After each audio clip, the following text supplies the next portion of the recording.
Okay, today I'd like to welcome John Murchison of Blackpoint Cyber. Hey, John, how's it going? What's up, man? Thanks for having me. Same old. You want to just give us a little bit about yourself and Yeah, your company? yeah, absolutely. I think myself, I run the business, but I consider myself a tech guy at heart. I got started in this game kind of doing network engineering a long time ago. So more like this kind of Cisco route, and that kind of quickly led to getting into the intelligence community because I'm from upstate New York, came down here to go to school, and obviously in the Baltimore DC area, the intelligence community is a big employer. So I ended up spending 12 years at a national security agency in cyber operations. We call it CNO, right, which encompasses a lot, but really we were on the kind of foreign intelligence collection side of the house. So did that for a bunch of years, and at one point I got injured, bad enough that I couldn't really work on site for a while. And that's when I decided to launch what is Blackpoint Cyber today. And, really we primarily serve the MSP community. We're a cybersecurity software company, so we make our own detection platform, and then we deliver it as a managed detection and response kind of product and service at the end. So yeah, that's pretty much the real condensed version of me and what we do. Nice. Eric, anything you want to ask John over there? No, I'm sure I'll have a barrage of questions to ask soon enough. Sorry, I'm a little heavily distracted today, so we may see a tame version of me. I don't know. We'll see. That's no fun. We were just talking about the NetWalker and DarkSide stuff. What are your thoughts on them and how they've been operating, and what have you been seeing on your side of the world with it? Yeah, for us or me or Eric. For you, John. So obviously, the Rikes and NetWalkers, the dark side guys, what we saw a couple interesting things. First up, leading up to the election, right? Because remember last March, if you listen to any cybersecurity vendor and their marketing team, the move from home has caused attacks to go through the roof. And I was thinking the whole time, that's bullshit. We're not seeing that at all. You're allowed to curse. Don't worry. I'm allowed to curse. All right, good. Oh, absolutely. Good. F-bomb away. I won't go full me, which is really unedited, but we didn't really see a material change in that time. We did come June, July, start seeing some of the mass ransom activity uptick a bit. But really August, September, October, I can tell you, at least from our experience, I don't know if these trends hold. We saw a 2,000% increase in responses we had to do. That meant bad guys in. They have domain admin creds. They're trying to spread through the network, and they're trying to tee up to mass ransomware, you guys. And, by and large, each of these groups, they might have their own kind of, I would say, kind of maybe vertical they focus on, right? To hit people. Like the dark side guys are known as the big game hunter types, right? So they're trying to look and understand like who has a lot of money, who can pay, and who can we really bring the pain to, where they're gonna pay because they want it to go away. We see that, but I would say by and large, from our experience in our SOC, so take it with the lens I'm looking at this through, what enabled most of these breaches from these groups that I saw were actually unpatched firewalls for those 2019 vulnerabilities and that I think it was SL vulnerability and the FortiGates and a whole bunch of other platforms that shared those libraries allowed the bad guys to essentially mass scan, identify, like we have a list of 50,000 IP addresses that are all vulnerable that was floating around the dark web by the bad guy groups. And that means any of those companies, you could hit that appliance, get the clear text username and password of anyone, a VPN. That's where the COVID effect, I think, amped it up a bit because so many people were remote. The admins were VPNing in all the time. And so really the bad guy rolls in as domain admin. And then all the groups almost do the same thing once they're in. They're kind of testing creds or testing shared drive bounce and then just getting ready to push out. I mean, I saw a little thing like we did an incident response because that's something else we do as well. So it wasn't a customer of ours. They got hit by the dark side group about 3 months ago. They wanted $13.5 million ransom. And this was about let's just call it 600 employee company and in the kind of, energy sector, similar to Colonial. And, that was a really interesting one because they actually deployed some code to turn off the next gen AV EDR that was running. So they had a little jump up code exploit technique where they were able to defeat that stuff. But really everything before that one kind of on the box technique was the typical really noisy testing creds, seeing where they can spread and getting ready to pop this real quick. I mean, honestly, I think nation states, anyone who once you're in a network, a lot of the hack looks the same because you have all the same problems you have to solve as a bad guy generally. So when these guys were in there making noise, Yeah. before they shut off this vendor that is a next gen Kool-Aid, Yeah. why didn't they get caught? Well, we weren't protecting them for one, because I think we would have caught them pretty easily. We've caught this group many times and stopped them. I don't think they got caught because, like, I think, and I might be at odds with some other folks in the security community on this. So take it, just take this as my personal opinion. I always felt like no matter how many exploits or code execution techniques, backdoors, persistence techniques you have, we all love in the security world to nerd out on the tools and what did they use and what little technique in the weeds. But at the end of the day, you never have enough techniques to get a whole job done generally. And so much of hacking to me looks more like clever Windows domain administration, network engineering. So like a basic thing, you land in a network. I got to figure out, I'm at the guy is he at home? Is he at his real corporate network? Next thing I might do is I might trace route out to Google. Let's just see how many hops, right? See where my ICMP traffic's filtered. It tells me like, oh, maybe there's a, firewall device here. I might SSH the default gateway. See, do that even allow me? Is the Cisco shop? Do they have a banner on the Cisco device? That was an NSA recommendation I thought was really stupid, but it just tells you that, hey, you've landed in the right place. Good. Keep kicking ass. So I think if you're not looking for that gray area where techniques that are done all day long by IT professionals that are used by bad guys, you're going to only be successful if you catch the malicious tool set and not the operation itself. I think that's why.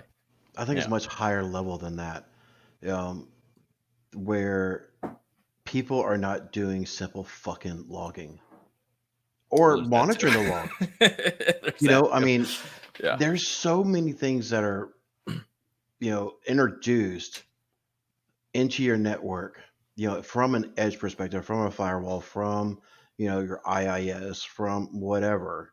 I mean, unless it is a Metasploit, which is a crafted deployment of a certain exploit, most of the time they are fuzzing the hell out of your network, your IIS server, Apache server, whatever it is, or, they're brute forcing their way in. I mean, there's so much stuff out there that they will try to breach in that should, I use the word a lot, set your hair and your neighbor's hair on fire and run around like a chicken with your head cut off. Right. I mean, there's plenty of that stuff out there. The simple fact that, I'm working right now, that's why I'm kind of tame. I got a 350 user IR that I'm dealing with and I don't care. I'll call out EDRs all day long, but apparently Malwarebytes has an EDR now that's complete and total shit. The simple fact that you have to go into your EDR and set a policy to have an uninstall password for your frontline defense of your workstation makes me want to turn this table over. Yeah. That is stupid.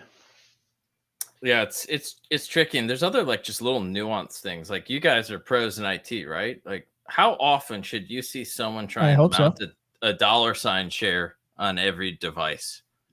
And then that person be connected to the VPN. Does it happen? Absolutely. Do you want live eyes on it? Absolutely.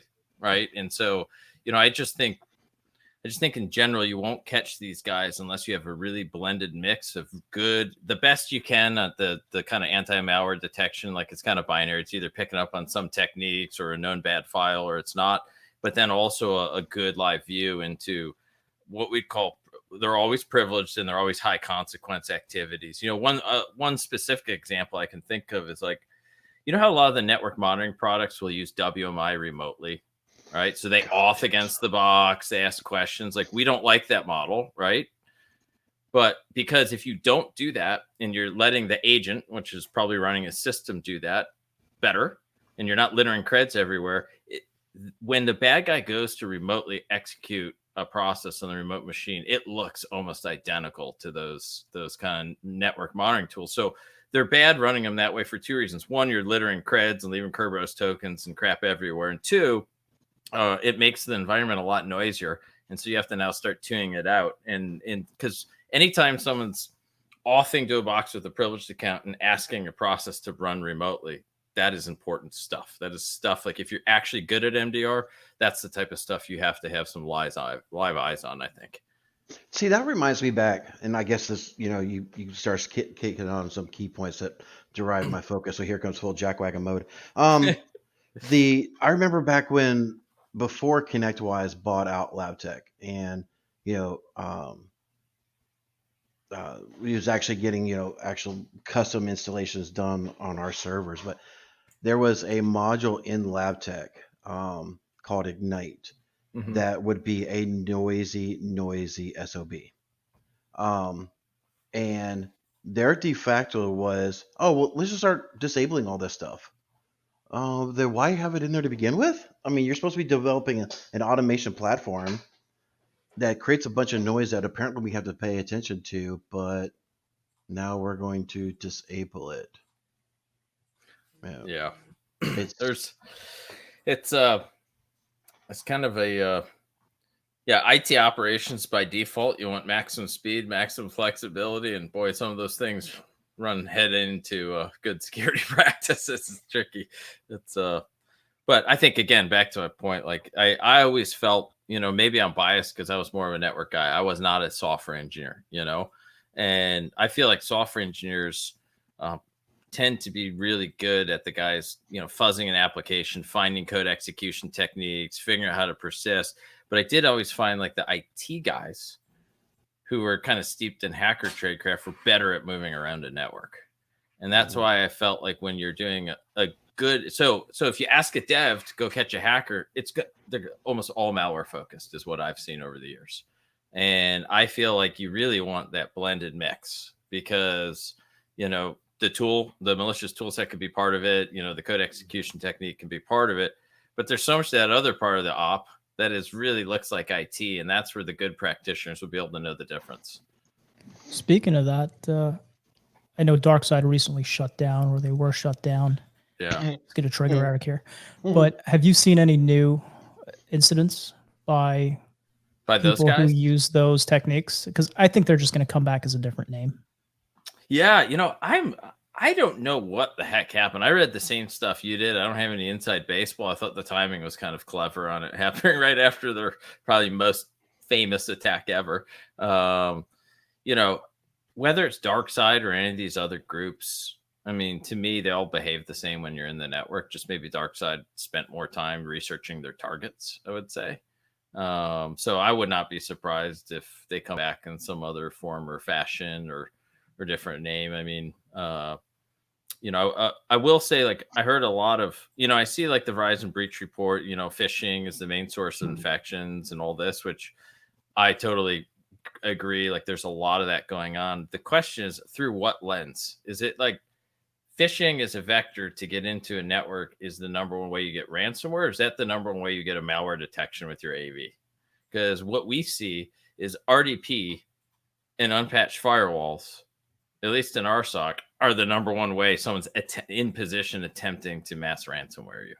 Did you guys see many incidents via Pulse Secure? Tons and tons. In fact, that was the most prevalent one.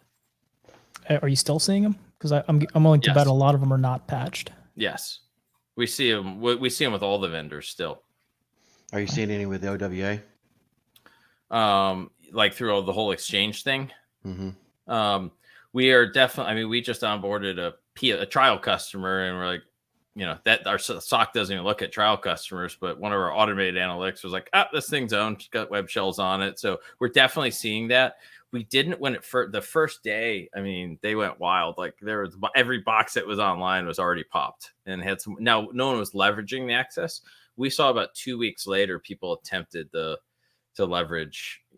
Well, they were trying. I mean, most of our customers, we had gotten them squared away in the first day or so of that stuff coming up. But we absolutely see all those techniques still happening.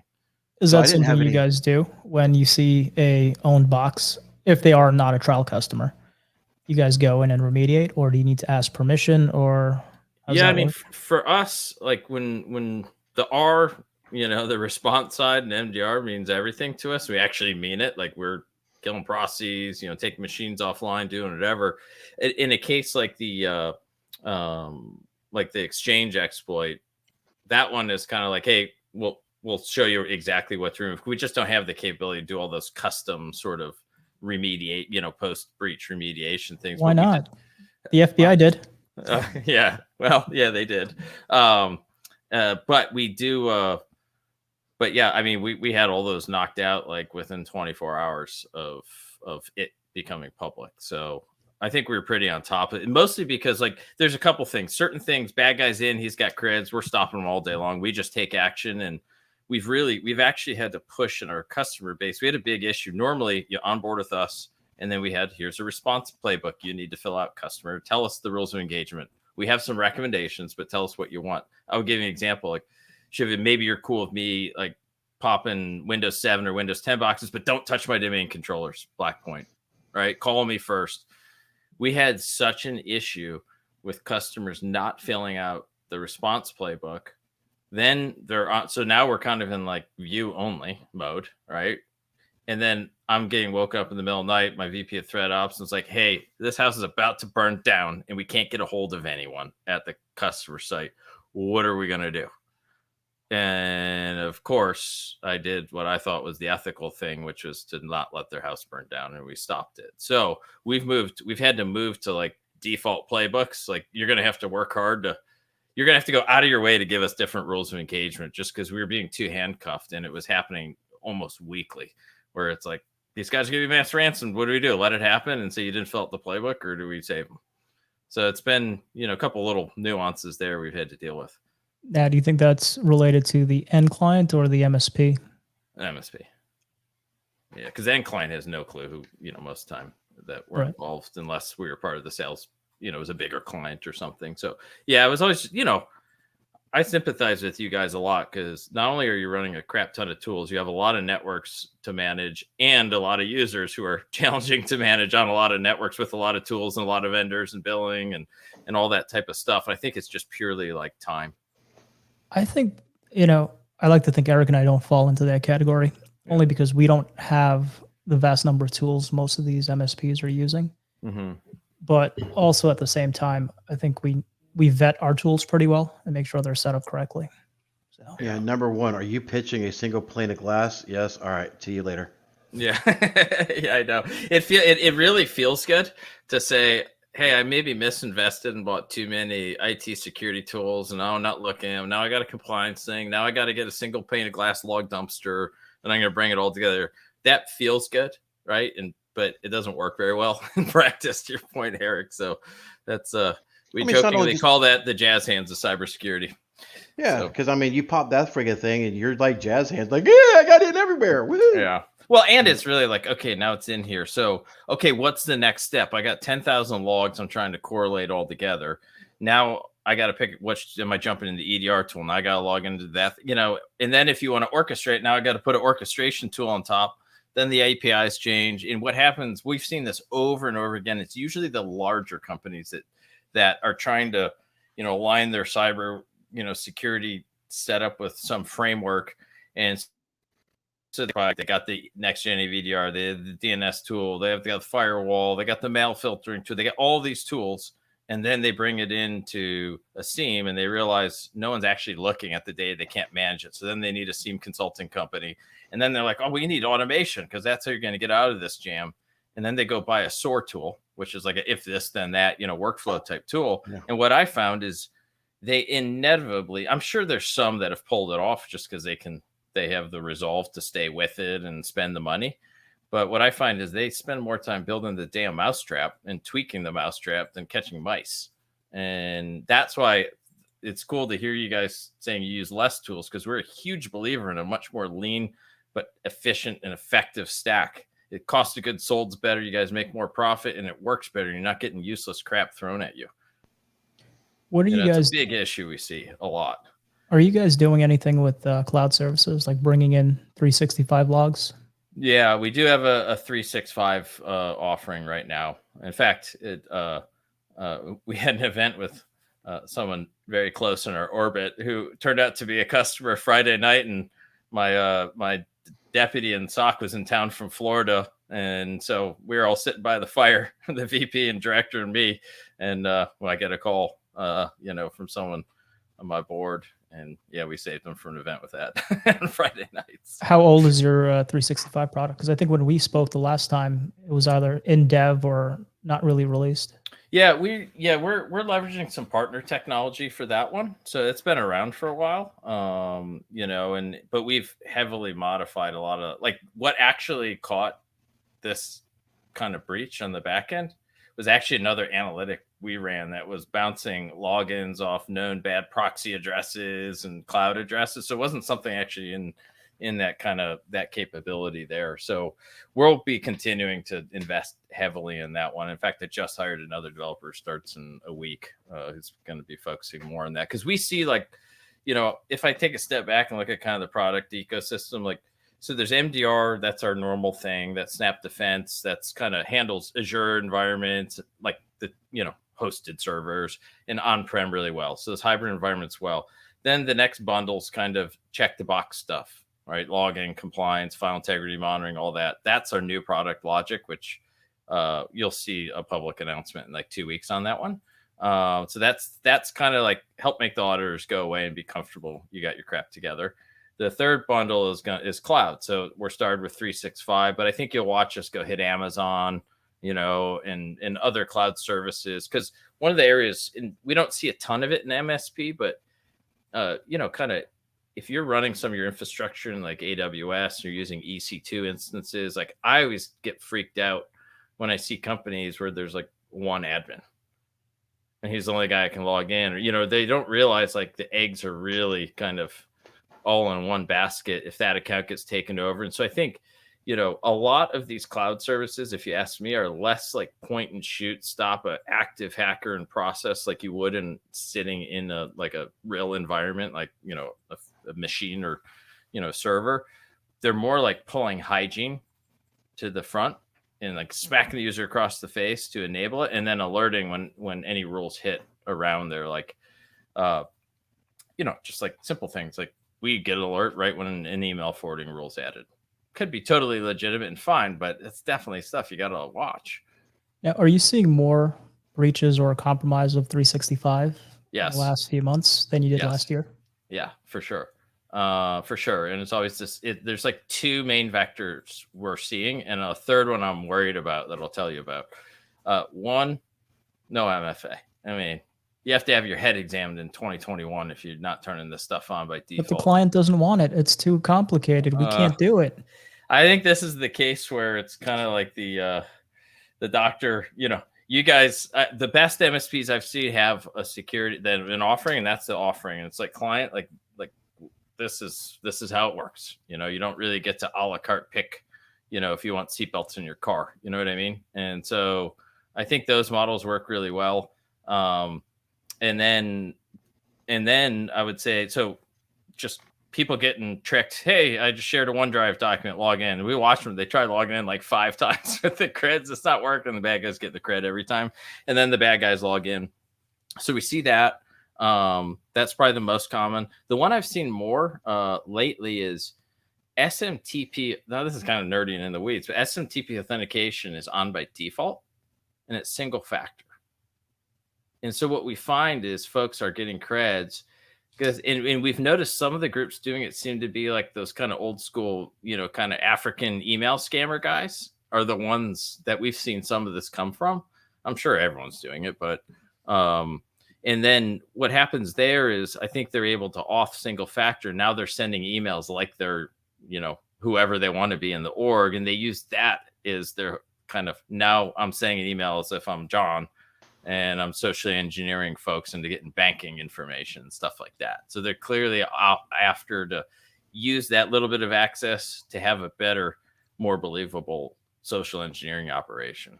So to talk on that, are you getting to a spot inside of your organization where you're going to start making a recommendation or at least alerting, users, your clients against the compliance manager in Microsoft 365 to whatever framework you want to? It's like, hey, Mr. Customer, or MSP, you got 6 tenants over here that are so far away from 871 Yeah. that I could drive 10 Mack trucks through this. You want to come over here and shore this thing up, or do you Yeah. offer a service to actually do that for them type stuff, or? Yeah, we're actually, I don't know if it's a little too early to announce this, but one of the things we're working some M&A at the moment, to bring, some more capabilities in. One of the positions I want to create out of this is going to be a compliance concierge. Really just to help a lot of, if you read any of these compliance frameworks, there's no one in the world compliant with them. If you ask me, they're crazy. They contradict themselves half the times. And people kind of need, so we look at everything as what is the spirit and the intent of this PCI requirement or recommendation, and then we try best to kind of counsel people separately, specific to your question on 365. In the onboarding with this product, there are a bunch of like that hygiene stuff that gets pulled to the surface. Now we only see that tenant, right? We don't see their other customers. So that is part of it. I will say, Eric, I'd love to know you guys' like feedback. We have a massive issue still with RDP open to the internet. I mean, hundreds and hundreds and hundreds and hundreds of them. And we send notes nonstop. We call, we do everything. We can't seem to change behavior. I'm joking. We should start charging $1,000 a month for that service to change the behavior, because it is literally, you're just playing with fire at that point. And we worry, someone pops that server, they're domain admin already. Boy, your time between like that going really sideways could be so fast. Maybe even we don't get our, it hasn't happened to us yet, but maybe we don't get our response in time, and so that is a huge, huge issue. It is. And, I make the, comments a little jokingly, but, until they actually get popped, the clients are not going to give a shit. I know. The problem is they're looking at us to protect them. I'm like, I'm not sure I can protect you with your front door open. Like, like MSPs we have so far, but I worry we take our success rate really serious. So MSPs have got to get to a point where they're like, look, either we change or you find a new fucking partner. Like, I've done it. The problem there is most MSPs are afraid to walk away from any type of money, no matter what the end liability is going to be for them. Yeah. Or they just do not have the talent in-house to close an RDP port, as bad as that sounds. Yeah. We saw an interesting one the other day where it was actually, so RDP wasn't open. It was like a VPN client running on a server. I don't remember the brand, otherwise I'd mention it. And that one got exploited. Like, there's a code execution technique, no auth. And so that was another new one. Again, I think my other kind of, I guess, advice, I remember when I started in network engineering, the DMZ was like the thing, right? That was really old school. But to me today, besides maybe a VPN ports, there should be nothing open externally on your firewalls. And we need to move more towards, even the VPN crap isn't open. You're more cloud brokering it, like a zero trust, cloud brokered access into the environment where you can really control the applications. Because this inevitably, like, here's a real world example. 4,000 endpoint customer of ours. We rolled out, 2 years ago on them. They had the Iranians in there, like an actual APT, real nation state tool that we got a hold of, and it could do a lot of neat things. And a ransomware group getting ready to ransom them. Root cause was a misconfigured DMZ firewall rule. It opens up there's too many moving parts there where people just screw it up, or they open something that was supposed to be for like an hour just to get something working. I know how that works. We've all done it. And then they forget about it. It's why external vulnerability scanning, I argue, is almost more important than internal. Do you guys do external scans? We have it built into our partner portal for free. So if like you're a customer, you get it. It's full cards on the table. We just hit the Shodan.io API and that does it. And I don't think that's Shodan's cool, but as far as a vulnerability scanner, I think we're probably going to swap it with something a little bit more robust. You going to give us Nessus for a cheaper price? Yeah, well, we've been testing all obviously, we're based out of Columbia, Ellicott City, and the Tenable guys are right down the street, and we know their founders well, so they're good folks over there. So who knows what we'll use, but yeah, right now you can see if you have any CVEs and open ports, and in fact, we built the thing you can do it for your prospects too in the portal. you know, if you have a new customer and you want to walk in and be like, listen, you got Swiss cheese here. My experience, like I'd rather be running like Nmap or Nessus personally. I'd trust the results. Right. That it wasn't missing something. I saw recently that a lot of the ransomware groups, once a 0 day is announced, the first thing they do is get onto a tool like Shodan and start scanning for them. Every hacker in the world gets How on does, to like Shodan to start. Hell yeah. How do you guys mitigate that? Or, I mean, is there a way to mitigate that when the CVE gets announced and the scans are coming in on your client machines or external servers? Yeah. So usually when those things come out, the first thing we're doing is checking our own customer base, you know, just to see who's there. Like, it was interesting. We had, we did a response on a financial firm that had an unpatched, I think, Pulse Secure. They got popped, and then and so it's all good. They're really happy. We closed down. We knew it came through that vector. But the cool part was, so we didn't have like full scans of every single one's, because you know every single one's boundary stuff. But if it's something our agent's running on, you know, we'll definitely look at it. You know, we're just kind of a line where, you know, a firewall is a little bit trickier. You know, all you got is really a vulnerability scan, just to know if it's patched and that vulnerable service is running. But then we got the list of 50,000 IPs from the dark web from some of the hacker groups online, and this IP was in there. So it was actually it was clear, like that list was going around. The bad guys were actioning it, which was kind of neat. So generally, though, I would say by and large, exploits are bad. They go quick. You know, we get the comms out, and you know, we just make sure there aren't any crazy issues. But at the end of the day, our whole model of what we do assumes someone got in one way or another. It was exploit, Edward Snowden, a bad guy, you know, an insider. Like we don't really care. It's more about limiting that really bad damage. So I'm always willing to give up like one boundary device or one thing here, you know, as long as the whole company doesn't get taken down, as long as you can catch those follow on, you know, kind of the rest of the op. I think that's one of the things many times that separates nation states from criminal groups is the method of initial access is more clever. And there's a lot more techniques because, you know, it doesn't matter who you are. It's just, you know, fundamentals. When you get in a network, you still got to figure out where you are, if your creds are good, what other services are running. You know, you don't just magically see other subnets. You know, fundamentals of networking 101. It's one of my questions I ask sales engineers when I interview them. Like, are broadcasts passed by default between subnets? No one's answered it right yet. So it's always like you know, those basics matter in this game. Have you guys seen a lot of repeat incidents? Meaning, no, someone got popped, an IR was done, not necessarily by you guys, and then they get popped again, and it lands in your arms, and you have to deal with it. And it was probably because the first IR didn't clean it up effectively. Boy, I can't say that I've seen that, but I also can't say we would know that something had happened in the past. I will say there's one very specific case, and this was kind of out of them as some larger company, you know, and these guys were thinking about onboarding us as a customer. They got popped by the NetWalker group during that deliberation time. So this was because of the unpatched firewall. So we found that right away. And then the first thing we did is get our product rolled out, which, you know, some other IR firms use us as like the first in just because it makes a map and we see all the accounts and everything that's being used. And so in that case, we found out how they got in. We got it patched. Unfortunately, they had to pay a ransom because they were kind of screwed at that point. But we got them a forensics firm that we trust to help consult and get them back up and running. And then, okay, all is good. 2 weeks later, they're all back up and running. And we're doing our MDR thing. We had another major attempt. And so that was the second bite of the apple I had seen in our base.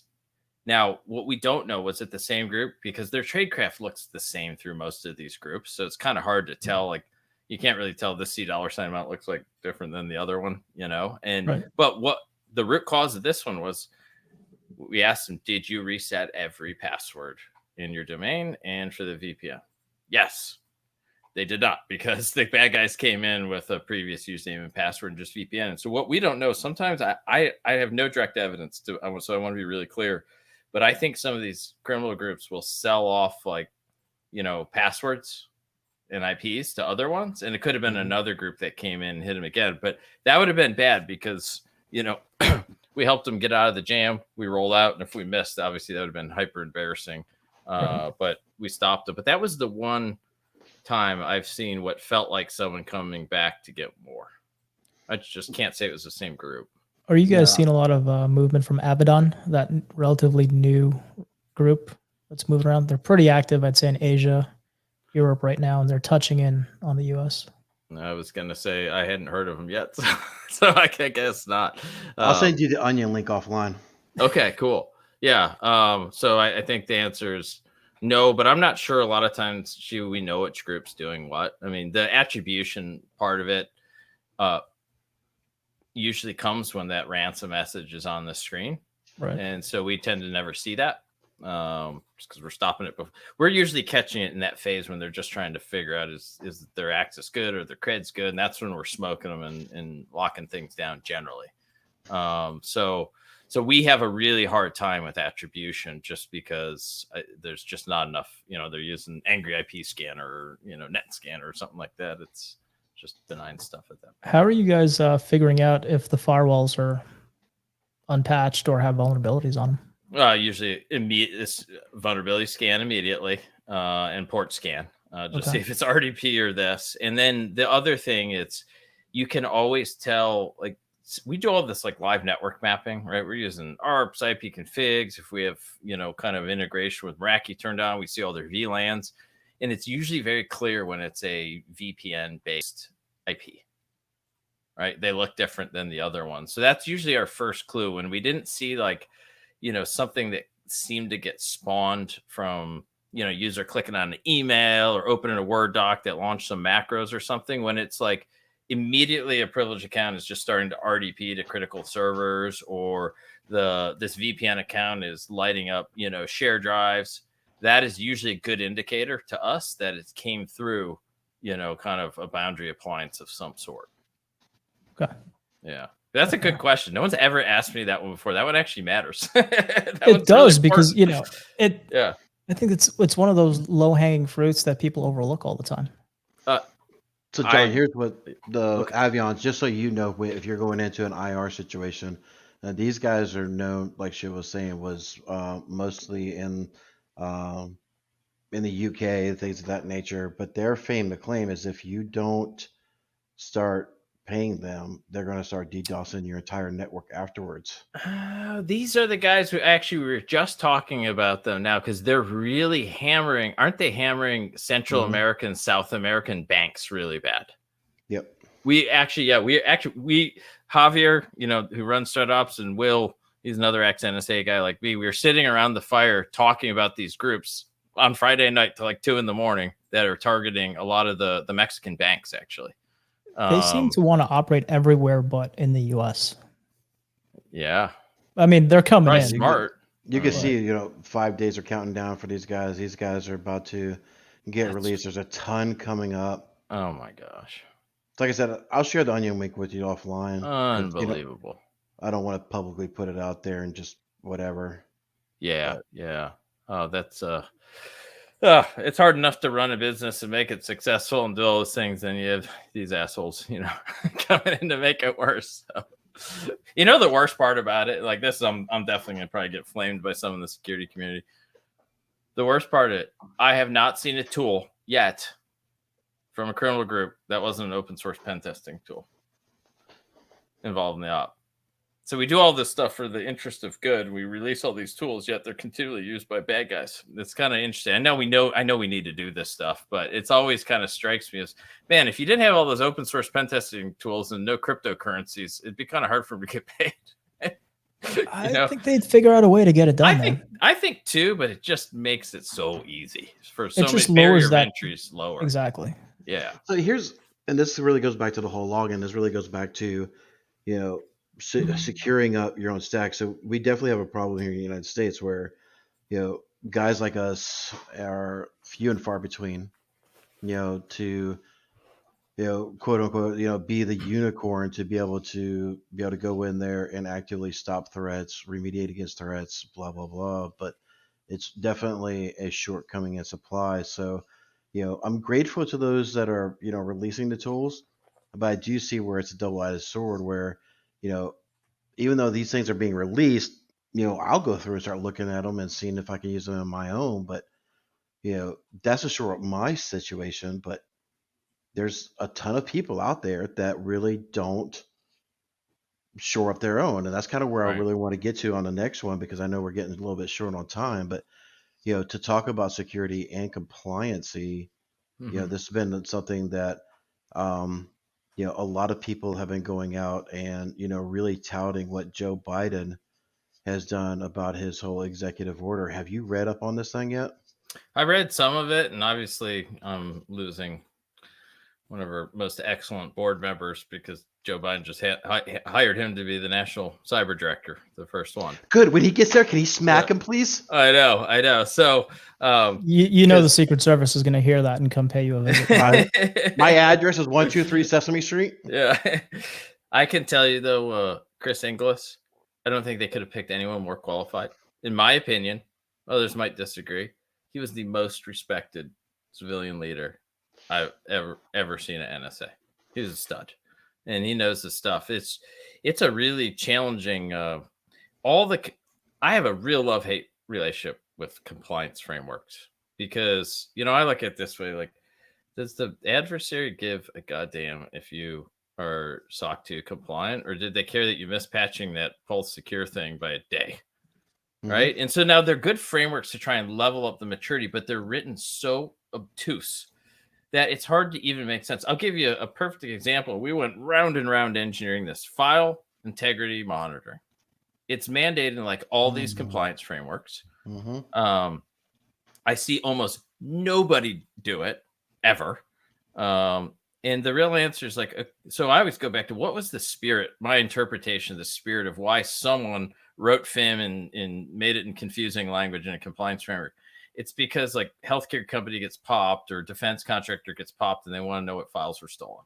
Right. I think that was really kind of it. And what and so, and so but do you ever see crystal clear guidance from the government on like, hey, for example, maybe these are the default directories you would always want to watch, and here are some recommendations of kind of a specific directory you need to roll out as a policy. I'll give you a real world example. I'm a radiology firm, and I'm a radiologist, and I'm bringing images down from patients and patient records, and I'm analyzing them on my computer. To me, in the spirit of FIM, I'd probably want to monitor System 32. So that's something our new product does by default. I'd probably want to monitor any user on the box. It's like documents, desktop, places where real files sit that humans use. And then for an org, I would probably want that location where that specific application we've deployed across an enterprise stores that sensitive data. But you never get that layman's description from these compliance frameworks. So people just go check the box and we collect tons of logs and we create a whole bunch of noise and no one ever looks at it. And I just wish there was some way to make, and that's our attempt with having MDRs or no BS stop a hacker. And this other thing is a check a box where we store the logs and we have it all. I just wish, I think the government needs to do a lot better on pragmatic, practical recommendations instead of these really kind of, confusingly worded, compliance, decrees. Do you think there's anything in that executive order in terms of what needs to be done to actually secure systems that hasn't been codified somewhere else for the government? Because it seems just to be a complete rehashing of existing standards that should have been in place anyway. I'll take that one a little further if you don't mind. Yeah. There's a bunch of executive orders where a bunch of people are going to go fucking sit in a corner and look at a bunch of shit and then supposedly write back, oh, we did these things. NIST is supposed to come up with a framework and then report back in 180 days. Well, motherfucker, they've already got 7 damn frameworks. I know. Pick one. A lot. You have 90 or 6 months to implement MFA. How about 6 fucking minutes? Yeah. How about that for a change? Yeah. I guess that's the thing. There needs to be these compliance frameworks. I don't know who writes them. It's clearly not cybersecurity guys, not real ones. It's the company Um, selling the training and the setup of the documentation. Because like some of them, I read it and I read it 3 times. Like, what in the hell are they trying? Like, what is the point of this? The great And thing about it is, to interrupt you, because this is the Yeah. parts where I really get triggered at. If you go in there and look, depends on what crack you're smoking that day and who you're talking to. There's people who actually claim that this thing is going to impact MSPs. There's not a verbiage in there that applies to the public sector. So this would not have fixed SolarWinds or stopped it. It would not have fixed or stopped Colonial Pipeline or any damn thing other. It only Yeah. applies to government entities and those who have a government contract or federal contract.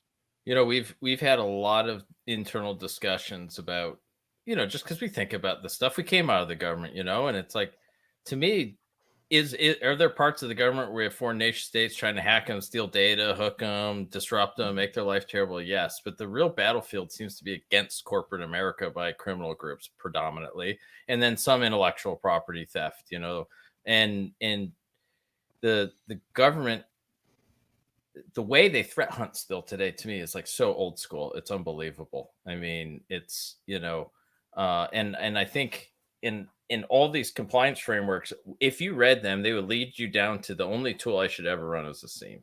I should pump everything into that, and they create so much work. And it's like, maybe go pick the last 10 really major notable breaches, like from big companies. I'm willing to bet they had an outsourced SIEM as a service. Like, I had an how'd outsourced. how'd that work for you? I had an outsourced SOC and SIEM as a service that Eric Yeah. was banging on the doors, and to this day they never figured it out. So Yeah. I get it, It's and he loves that story. Yeah, that's the that's just kind of that weird mix. But I don't know the right answer. I think it's a really hard problem, but we somehow need some just pragmatic examples. Like an example are, so here's a fictitious company. This is the compliance rank. These are the types of technologies, don't name any vendors that they rolled out and how. That would be a good, maybe like, here's a good example of compliance, medium and crappy example of it. And it would just be kind of cool to see the government lead that way, because, they need to be doing that. And then they need to be focused on engaging those bad guys and getting them shut down as fast as they can, treat them more like our counterterrorism operations, because they're just operating with impunity. It's hard to get those guys right if they're operating in countries we have zero jurisdiction and potential reach into.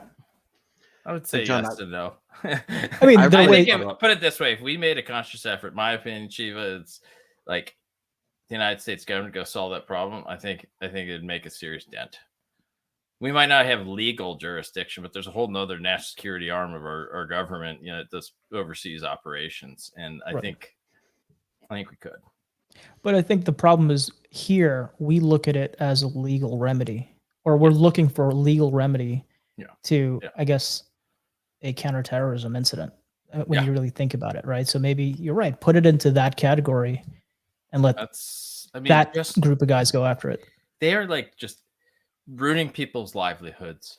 They're taking out hospitals. Like, it is not to mention stealing just massive amounts of money. I mean, it's such a huge issue. I guess selfishly, it keeps companies like us in business, right? But but at the end of the day, no matter what they do, there's always going to be enough, I think, for folks like us. We'll figure it out. I mean, we'll still be able to eat dinner. But I still want them to make a meaningful dent, because it's, when you combine that with, some of the purposeful built, intelligence agency driven disinformation campaigns that are being pushed on the US all the time. I mean, that is an active part of foreign intelligence, or they dedicate tons of people to doing that. Because when you can't, agree on what, something is a fact or not a fact anymore, your systems are getting attacked and disrupted. A lot of the way we work in the West is based on a mutually understanding of some common facts. When you can't trust your data, and then your systems, you lose continuity of operations from a ransom event. I mean, it's a pretty gnarly. I look at it's an economic and social weapon. It's like the point where when I'm going into stuff, even in a non-IR, we got a prospect that we're dealing with right now. And I realized I am getting to the point, and I think a lot of InfoSec is, I started talking to a lot of them where we start getting really jaded, where we just go into a network and we're just like, this whole entire thing is fucked until proven otherwise. Yeah. Well, I Yeah. think- I'm just like, crap. I think a lot of these Easy to get ransomware jaded events, in this one. a lot of these ransomware events, I think yes, money is an important factor to it, but it's beating down the resolve of the American people. Mhm. It's showing you, say, hey, you're not protected, you're not safe anywhere, and your government's Yeah. not doing anything about it. Yeah. And as far as going after corporate America, with the way federal procurement goes, you want to get into the government, just breach their supply chain, which is corporate America, who's going to do everything for the cheapest price possible. It is. I mean, you just nailed the nuance and nation state activity that I think is really important. Actually, something especially if a lot of MSPs are going to listen to this, I would love to get it out there. It is. So first off, I think most people will agree and speak up if you disagree that any network connected to the internet is probably a viable target for a criminal group, right? Because they'll, if they think they can ransom, they don't care who you are. On the nation state side, from an espionage or intellectual property theft, there are types of companies that I think will generate a lot more interest than other types.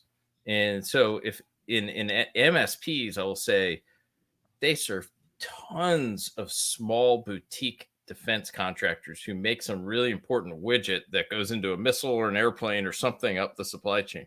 I can promise you the bad guys will systematically, if their job is to get, intel and designs on a new weapon or space part, they will systematically try and break down and make a whole network analysis of every company involved in the supply chain. Instead of, let's say it was Northrop that was the head of the product, instead of maybe going right after them, they're going to go hit all these mom and pops that are served by MSPs down the supply chain. We had a real world case of that. And this is a customer that I'm not even going to say what they made, but they made a part, that was on an aerial platform of some sort. And I think I know what you're talking about. Yeah. And yeah, right. I know of a similar situation. Okay. And what was kind of interesting in this one is bad guys, I think, came in, actually, this is a long time ago. I think it came in through either stolen VPN creds or an unpatched firewalls, one of those. So again, hard one. Like those are ones where we're really spun up because there's such a short time. But in this case, they immediately did the normal net commands, interrogating the domain controller, of course, and not to throw shade on the AV EDRs because those have caused a lot of this tradecraft. Webroot does not count as a EDR. I didn't name any names, but this was more of a kind of a newer company, EDR, like you'd expect. No alerts, but not surprising because they hadn't really done anything. There was no malware yet involved. So they interrogated the domain, but it went immediately to the CNC machine. So we stopped them right away. But I know damn well what they were after. That is where you get the AutoCAD files for the production part. On a legacy system. That embodies intellectual property theft 101 via cyber means. And so, that was we felt good about stopping that one. But I'm sure they're going to get targeted a ton of times. I mean, nation states, that's the other thing. They only have to they don't stop. They just every day you wake up and your job is do X. If you take SolarWinds from a 30,000 foot view and what happened to them, what you said very much makes exact sense. It really drives home to that. They will take the time to map out your entire network and get to the bottom of whatever they're after to get that information. So we've and got the social to be, network. Yeah. Mm-hmm. I've got a question for you, John. You came from the government space, and I don't know if you can talk about this. All of our compliancy sets are public knowledge. Yeah. If you want to do business with the defense industry or DoD, yeah, you can go onto a website and see exactly what checkboxes you need to check. Is that the same with the Chinese and the Russians? Boy, I don't know the answer to that. Actually, I don't know if they have compliance frameworks, to be honest with I'm sure you. they have They some don't. kind of security framework that says, you know, you go to Siberia if you do this, you go to the Gulag if you do that. But my question is more based on Doesn't make sense to how publicize it. easily accessible is that information to someone who wants to carry out OSINT operations or anything Hmm. to figure out how to breach a supply chain. Whereas, you know, we're bare to the internet with our compliances. Yeah. No, that's a really good question, man. I can't say I've ever used like a kind of compliance capability in targeting. As far as to narrow in, but you raise a really good point. I'll say like there's a couple things that always stand out to me is and I don't remember, it was Eric that said it, that the nation states will take time to systematically map out your network. To me, it's mapping the network out, mapping the exact tools that are used. So, will focus on procurement, where you buy your stuff from. And then the third part is the social network. So they'll map out the org structure and where their online or touch points are, where you can get open source intelligence. For me, like, when you're chasing bad guys who don't want to be found and don't have formal companies, like they don't have any of this stuff. It's way easier to attack a real company with a well-engineered network, if you ask me. And because they have a reason to communicate with the outside world. So I used to have a presentation I give sometimes and said, MSP, I want you to think of you and your customers, like think in 3 buckets, like those that create data, that a bad guy might want to steal. So your intellectual property creators, those that control the environment. So it's UIT.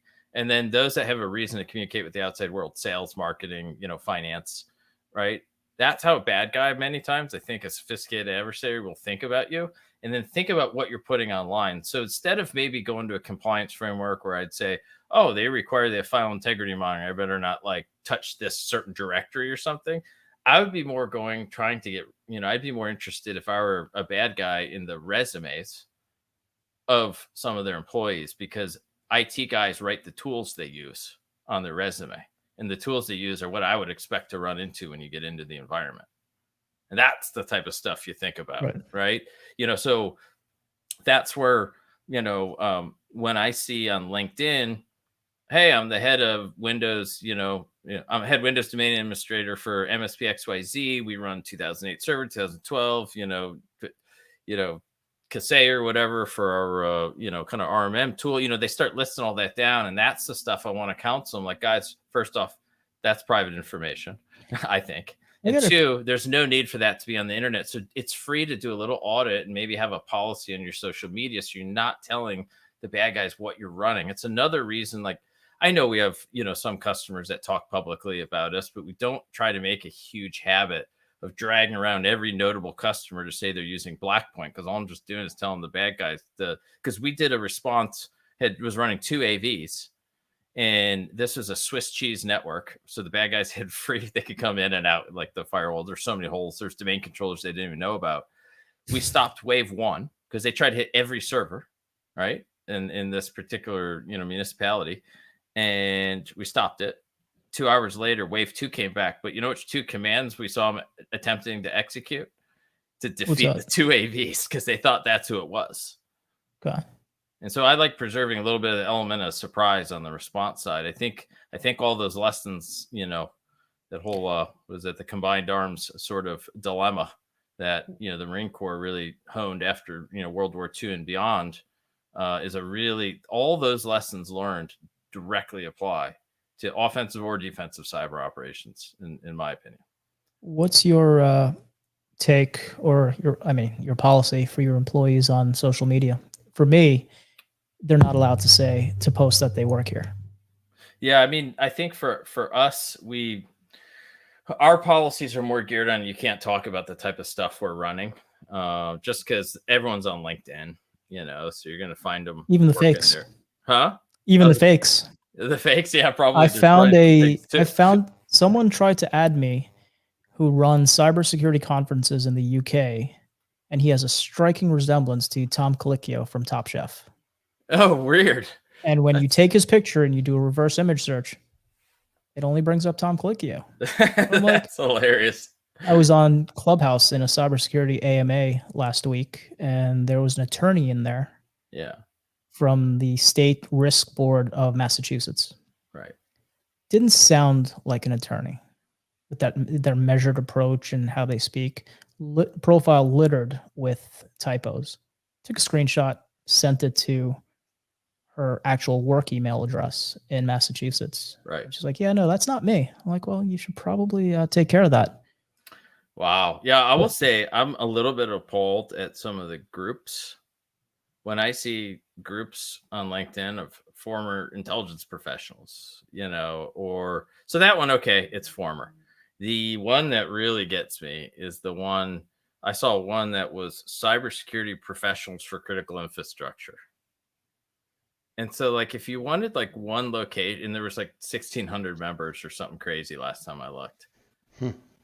I mean, talk about a collection of one, human assets to go work on, develop if you're a foreign nation state adversary intelligence org, and two, who probably has like highly privileged keys to the kingdom in those environments. Well, there you go. You don't have to look very far because they just told you, and there's a whole collection of them. And that's how you can infiltrate the social circle, Yeah.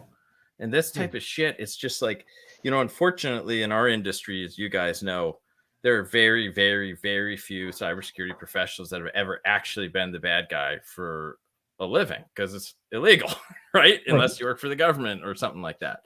And so I think there's just that a little kind of slice of knowledge that's missing on the pragmatic targeting side, because if you've never targeted someone or an organization before, you just don't think of certain things like that would probably be a bad idea.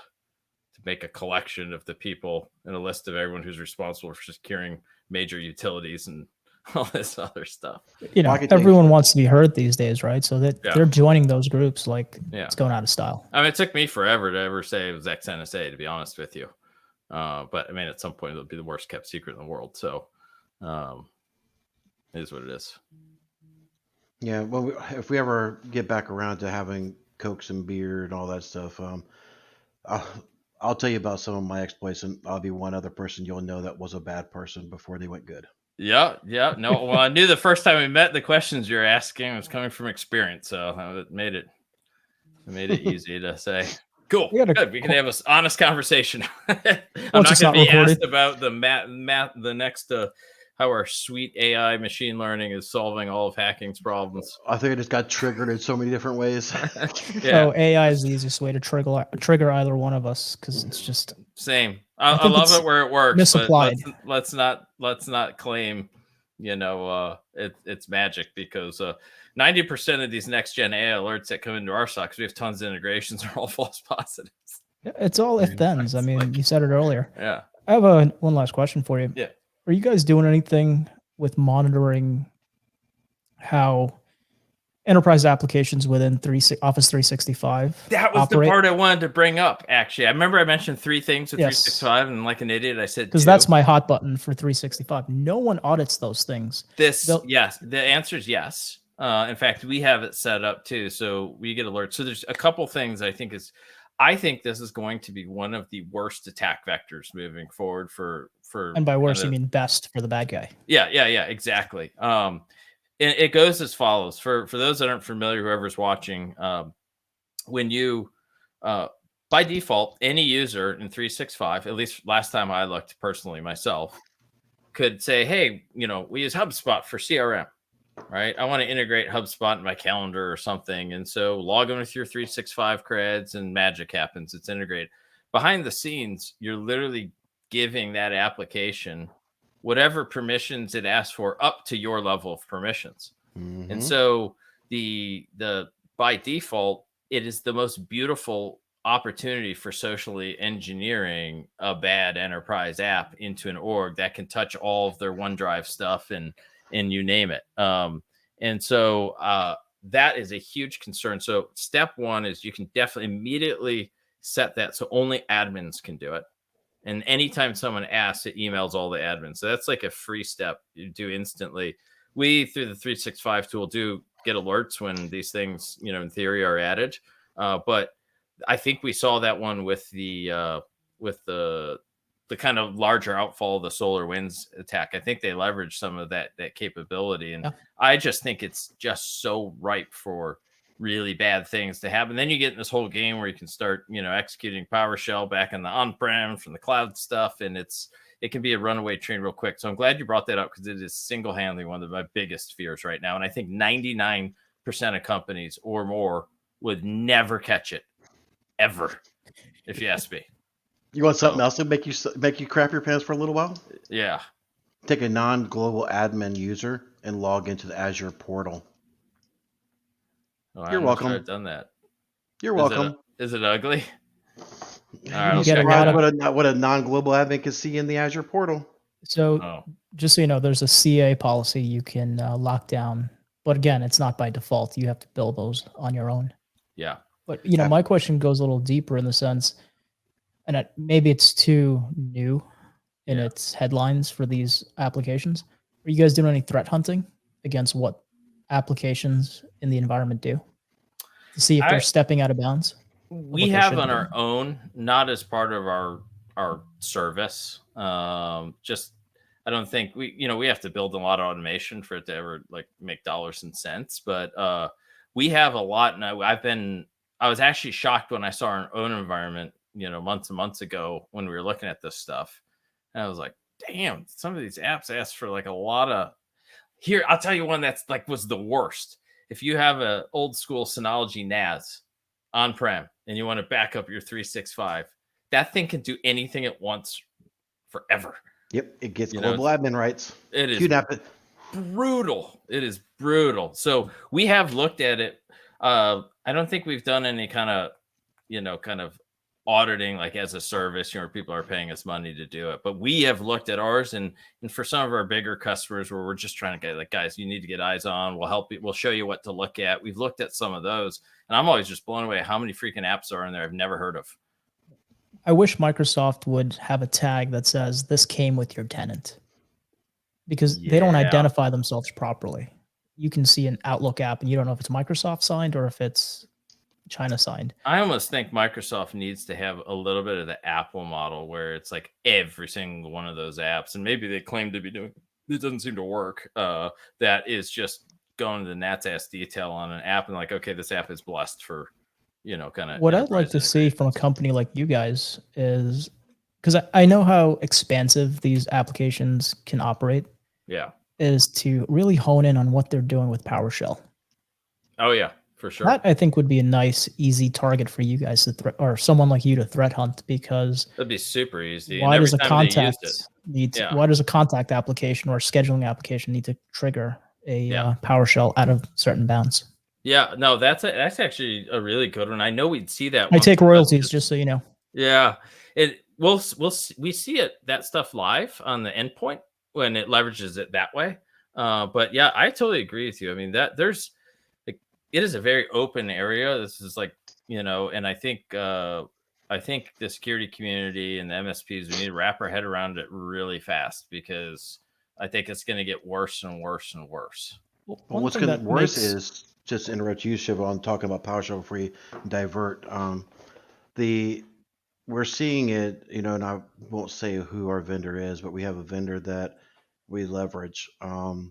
That their policy is any type of scripting you do leverages PowerShell, but it comes from the command prompt elevating itself into command or PowerShell exe through a commandlet. Right.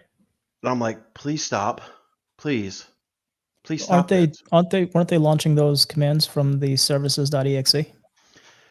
Originally, yes. So the agent, but it'll be a layered approach. And until you actually go in your EDR and look at it, it's the agent service launches a command as administrator, then launches PowerShell exe, and then that pipes in, and it just creates a bunch of friggin' noise in the EDR. And I'm like, you're secure. You tout yourself to be a security product, RMM tool, but this keeps happening, and your answer is to whitelist PowerShell.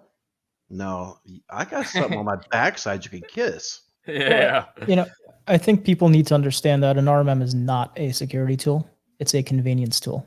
It's a command and control. It's a C2. But it's a convenience factor. It's nothing more. It gives it gives the MSP that extensibility to operate across 1,000 endpoints with one technician as opposed to 100 endpoints with one technician. So nothing on the market was built with security in mind, in my opinion.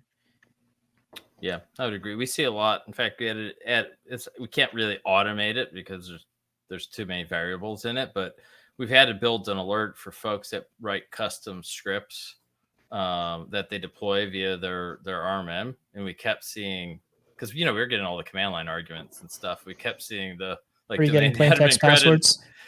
Yep. And so it was like, oh my God, guys, no, stop this. Don't do this. So we've made, that's a formal alert now. Guys, we're seeing clear text passwords. So you might want to not do it this way, because any bad guy that gets on now, it's going to go look for that, turn on that extra auditing in the event logs and get it themselves. And well, speaking of event logs, Eric, didn't you find a threat actor that was deleting the event logs? Yeah, ReEvil actually is now deleting event logs again. Yeah. So we did one of the recent ones we got that we started going through and CSO started seeing a bunch of deleted. They're not. It's actually saying deleted file, like the old NSA exploit where it actually would say deleted. It wouldn't be just purge the system. It's deleting the actual record, which is weird. Yeah. So you remember that old NSA tool where they would actually go in and start deleting those actual. Probably wrote it. John, I'm not a dev. I'm not a dev. Yeah. It definitely event log manipulation's a thing in the bad guy world for sure. Yeah, we're kind of excited about this new thing we got, just because it's just so push button to start getting all these event logs. Now we don't easy button, huh? You got an easy button? Well, it's kind of an easy button. This is our new Logic project. So we're not selling it independently because we're afraid folks are going to try and claim this is, the next thing to stop hackers. It's really geared at storing the data you need to check compliance boxes and then auto mapping the answers into a whole TurboTax like framework to say, because you have MDR, this requirement's checked for the following reason. Because we're collecting file integrity monitoring events, this thing's checked. So the idea is you have MDR, your agents are out there, you press a button, and then it'll be doing file integrity monitoring, Windows event log collection, and then depending on where you want it, you can also say start a syslog, service so that you can capture that, and then it basically shits all that data in a real efficient, compressed way up to the cloud, and then we'll store it really cheap. And we're not charging events per second. And then the kind of final output is this UI that you can say, I need to be CMMC level 3. You click that button and everything we've been able to automatically fill out for you is already filled out. And then you can say, okay, here's the link to my phishing or, awareness or security awareness training. Here's this. You press a button and then you have a final sheet that you can hand to an auditor. This is our attempt at trying to have a pragmatic mix of the MDR, the real security, and then orchestrating all that log collection. Because traditionally, if you don't do it that way, you got to go that SIM route, which we all know is kind of a runaway train and might be great for compliance, but it's hard to stop breaches in real time in those style platforms. It's just our opinion. Others will heavily disagree because they sell SIMs. But how do you feel about CMMC in the MSP space? Because I know a lot of MSPs are going that way. Eric and I are, but we actually have clients that are going to require it from us whenever it goes into effect. I think anyone serving the government is going to have to deal with it one way or another. And I think that there's a real need, and just based on what you just said, there's a real need for our tools to at least be able to map to CMMC. Yes. Maybe you won't be certified or what have you, but at least you'll know where you stand. And that's half the battle. Well, that's it, because most people never get a formal audit to be certified. I mean, that almost never happens. So it's almost like I hire a company, they kind of bless me getting the documentation, we self-certify, we have our documentation. But you just pulled the thread on our vision with this product, which is step one, let's make all that data collection easy. 2, off camera, I'll tell you how to monetize it. Okay, cool. Well, we have our pricing model, so we'll see if it works. But but as we keep adding more integrations, what we want to do is we'll know, okay, our MDR covers this, our Snap Agent covers this, our log collection covers this. Oh, you have SentinelOne? Cool. It's already integrated because we have an API integration that auto checks these boxes. CrowdStrike? You got anything with them? So our plan is to do it with them this year. It's actually been kind of slow to get them to kind of No, respond on the CrowdStrike API not side. replying to people quickly. That doesn't Yeah. happen. It Yeah. only took dude, me I'm- 6 months Oh, okay. just so to you get a guys call dealt with back. it? Yeah. So I would say you'll probably watch us do ATP Defender next. And then I would say so CrowdStrike, I just have our latest stats on AV breakdown across our customer base. Yeah, just from a pure business standpoint, they're huge and really wildly successful upmarket. But in the MSP, it's like They don't care. tiny. I don't want to say they don't care about it. They Yeah. understand how price sensitive MSPs are. Yeah, And when you're dealing with the enterprise who consumes like the government does, Yeah. you don't want to deal with the little guys who are going to haggle over a 25-cent discount. Yeah, exactly. So, I think right now we do Sophos, we do Webroot, we do Bitdefender, we do Bitdefender EDR, Gravity Zone. What is Bitdefender? Because there's Yeah. it's like Microsoft. They got 1,000 SKUs. Yeah, they're AV EDR. We're just hitting the API, so I think they deliver for either one of them. I haven't personally looked at the alert to say this is an EDR alert, but the whole intent of our deployment was support that. And then I think we have Malwarebytes coming out here soon. We finished the dev on that one. I will Talk say, to Eric. He'll tell you cancel that. I know you had a bad experience, but from our testing, it actually caught a lot of stuff for what it's worth. Well, I remember on our first call, you were impressed by Malwarebytes, but there was another product you were able to stop its communication back home. Yeah, I'm not going to talk about that, but did they fix it? We won't say who it is, but did they fix it? I don't know. I mean, honestly, you could probably do that same technique to every cloud-based tool in the market. Mm-hmm. Okay. The difference with that one was, I think it was a timing of so some of these EDRs collect a lot of data and some have the smarts on their agent to start doing. I think CrowdStrike is actually one of them that does it that way, if I'm remembering correctly. Mm-hmm. Others are more okay, it's signature based on the endpoint. All this other telemetry, we're going to batch it up and crap it up to the cloud. And then the cloud will chew on the data and generate an alert. What we found is, so any cloud-based one, clearly, if you can disrupt the DNS request, or if it can't get home, it's good as whatever it has locally. But some batch it and send it in blobs. And it's just that little window of delay that I think opens that one up, because that tool that you're talking about actually caught the most stuff from what we've seen, but it did have a, just a kind of a concept in there. But I would say all of them are there's a few in there that are kind of clearly have a lot of marketing, but what has caused bad guys to move so much live off the land is actually because the AVs got good at catching their persistence techniques or this and that. Not all of them, but it just forced them well, we can't be so absurdly sloppy on our malware where all we have to do is just change a PE header and we're back in business again. Because that is where kind of, I think, ML does work a bit, and being able to say looks like mostly the same damn binary as this other one. Where we don't see it work great is on all the specific in the weeds command line arguments and trade crafts. And we notice most of all EDRs are hard coded, looking for a string or a parent child process, that was created with a specific string. We see very little learning. That's us. I'm sure they'll come correct me, but I just haven't seen it. So it's been my experience. Yeah. All right. We're coming up on time here, so I do want to be mindful of your time. Yeah, no, I appreciate it. This is fun. I had no idea what to expect. This is cool. I want to do more of this. I thought there'd be more cursing, but oh well. Again, I am sidetracked on other issues, so.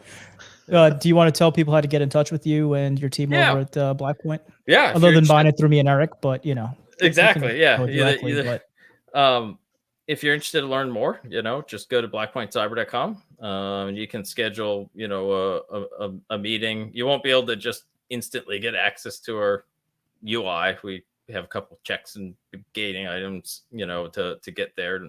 But free trial.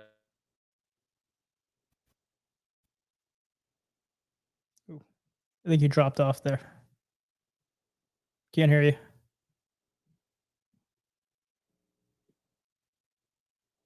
Can't hear you.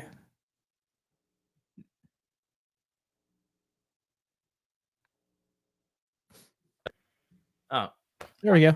Yes, We'll do some post production. I just learned something. when you get a call and your headphones are connected Yes. to two devices, it auto mutes you on Mm. StreamYard. Oh, Yes, it does. Okay. It auto mutes you for anything that takes phone calls primary. that's why I Very got cool. a dedicated rig just for this. My phone goes off. These have no That's- idea. So you guys run like OBS and there? So we got all these streamer rigs now set I up got here. I got a Rodecaster here Oh, nice. and just camera, headset, microphone, and that's it. But, Yeah, the audio yeah. quality is fantastic. Yeah. On but no, if you want to just tell people how to reach you guys, I'll just Oh, okay. edit and Yeah. So post-production. if you're interested to learn more, do a free trial, do a little ransomware simulation tool, just go to blackpointcyber.com and you can set up a time immediately with, one of our reps and sales engineers, and they'll do the Dog and Pony Show. Sounds good. Eric, Awesome. anything else? Damn it, that was good. All right. Thank you guys. Awesome, guys. Thank you. See ya.